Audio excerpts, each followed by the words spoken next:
Welcome to day 30. Today we'll be discussing seeing the best in people. If you're truly going to make a difference in someone's life, you have to be willing to see the best in people and tell them about it. If we look long enough, as you well know, we can always find something wrong with people. Sometimes you don't have to look very long. However, someone with God's heart for people looks for the good in them first, or looks for the best in them first, even assumes the best about people first. Today, as we learn about seeing the best in others, let me tell you a story. I went on this mission trip to Sweden my freshman year of high school. On the trip, there was this guy I met on the first day, and I thought he was a total jerk.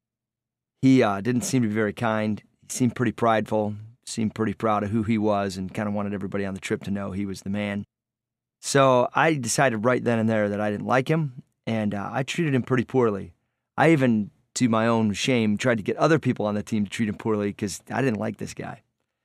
And I determined how I felt about him really from that one interaction that I had with him on that first day that we were on that trip. After a few weeks on the trip, I got pretty sick one day, and I basically couldn't even get out of bed. And during that day, there was a person who kind of brought me food all day, kind of took care of me all day, and you can probably imagine who that person was. It turns out it was this guy that I thought was a total jerk. And he wasn't a jerk at all. I had completely misjudged him. I misjudged him for a lot of reasons, but he ended up being one of my best friends on that trip. And I think, looking back, I know I would have missed out on that friendship had I stuck to my original judgment of him or what I originally thought of him. So it made me ask myself the question of why did I do that?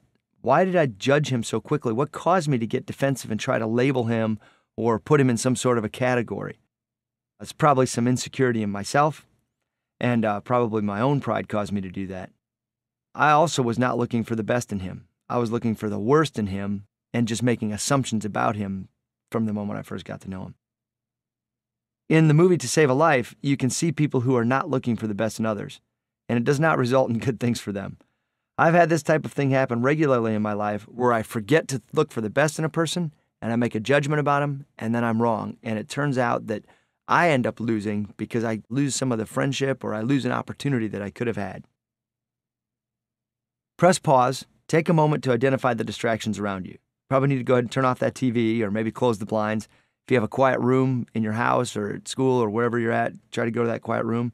If you're listening to this on the bus or maybe you're traveling in on the subway or something to school, just do your best to try to quiet your mind and ask God to speak to you as you go through today's devotional.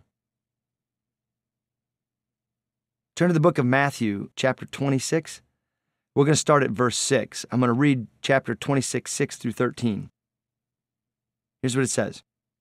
While Jesus was in Bethany, in the home of a man known as Simon the leper, a woman came to him with an alabaster jar of very expensive perfume, which she poured on his head while he was reclining at the table. When the disciples saw this, they were indignant. Why this waste, they asked. This perfume could have been sold at a high price and the money given to the poor. Aware of this, Jesus said to them, Why are you bothering this woman? She's done a beautiful thing to me. The poor you will always have with you, but you will not always have me. When she poured this perfume on my body, she did it to prepare me for burial. I tell you the truth. Wherever this gospel is preached throughout the world, what she has done will also be told in memory of her. Interesting story there. Now go to the first chapter of Samuel in the Old Testament. Let's take a look at chapter 16, verse 7. It says, But the Lord said to Samuel, Do not consider his appearance or his height, for I have rejected him. The Lord does not look at the things man looks at. Man looks at the outward appearance, but the Lord looks at the heart.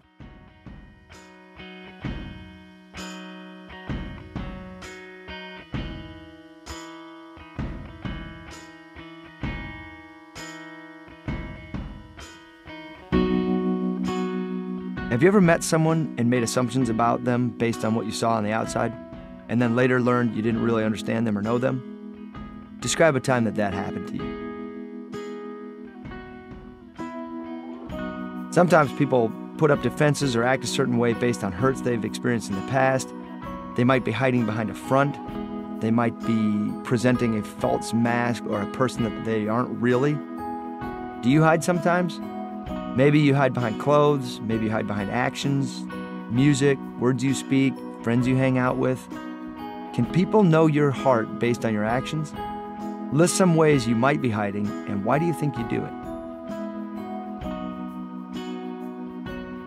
Have you ever judged someone's actions like the disciples did in this passage in Matthew 26 we just read, before considering really what the actions meant? Summarize the experience in the space below where you judge someone without thinking about what their actions really meant. List one or two people who you might be misjudging because you are looking at their outward appearance. How would Jesus treat the people on your list?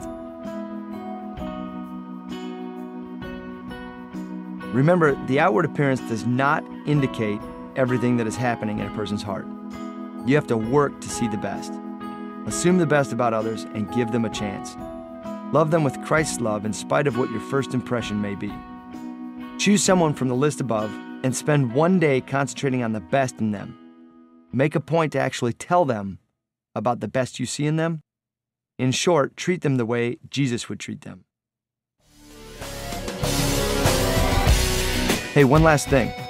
Really listening will help you see the best in people. Ask questions to get to know people's hearts.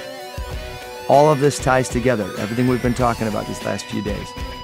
So tie it together, press on today.